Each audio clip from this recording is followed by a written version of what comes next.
Have you ever agreed to something and then immediately wished you hadn't? Maybe somebody asked you for a favor or somebody invited you to go someplace that you really didn't want to go. Maybe somebody needed your help, and before you even thought about it, you said, "Sure, why not? Of course, I'll be there." And later you felt angry and overwhelmed and exhausted. And not angry at them, but angry at yourself because you did it again. You said yes when you really meant no. If you've ever done that, you are definitely not alone.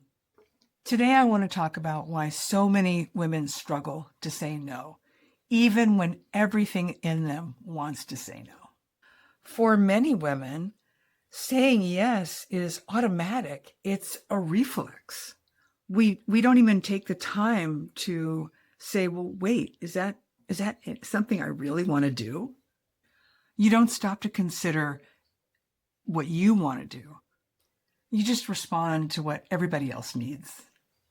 Often you do it so quickly, you don't even realize what's happened, that you've actually abandoned yourself, abandoned your own needs in that moment. Then comes the guilt. Then comes the exhaustion. Then comes the resentment.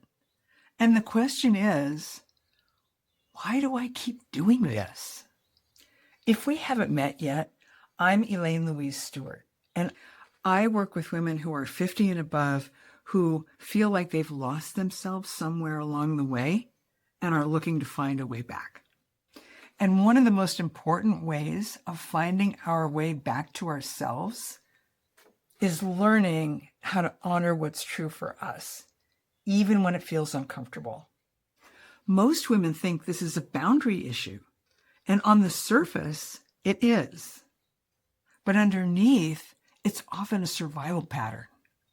At some point in your life, saying yes just felt like the right thing to do because it would keep you safe.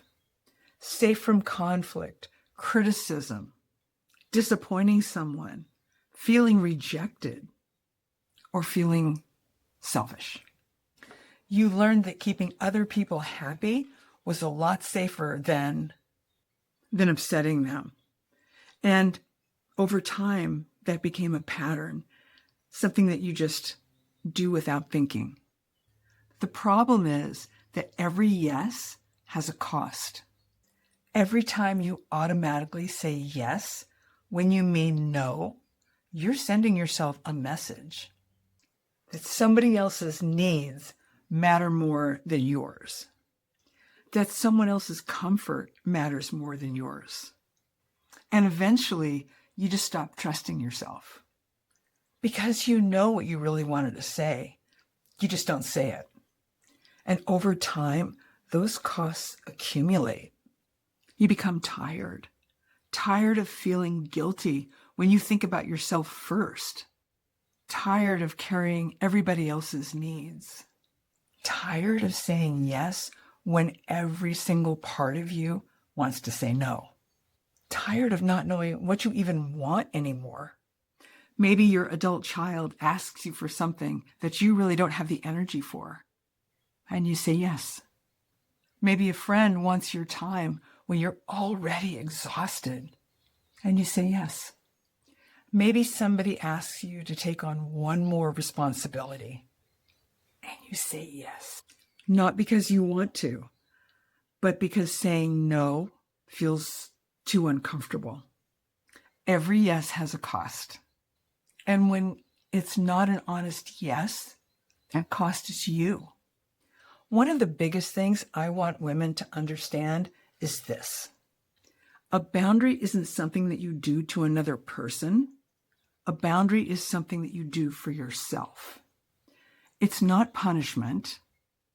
It's not rejection. It's not selfishness. It's simply information. It's telling the truth about what you can and cannot do, what you will and will not do, what you want and what you don't want, what works for you and what doesn't.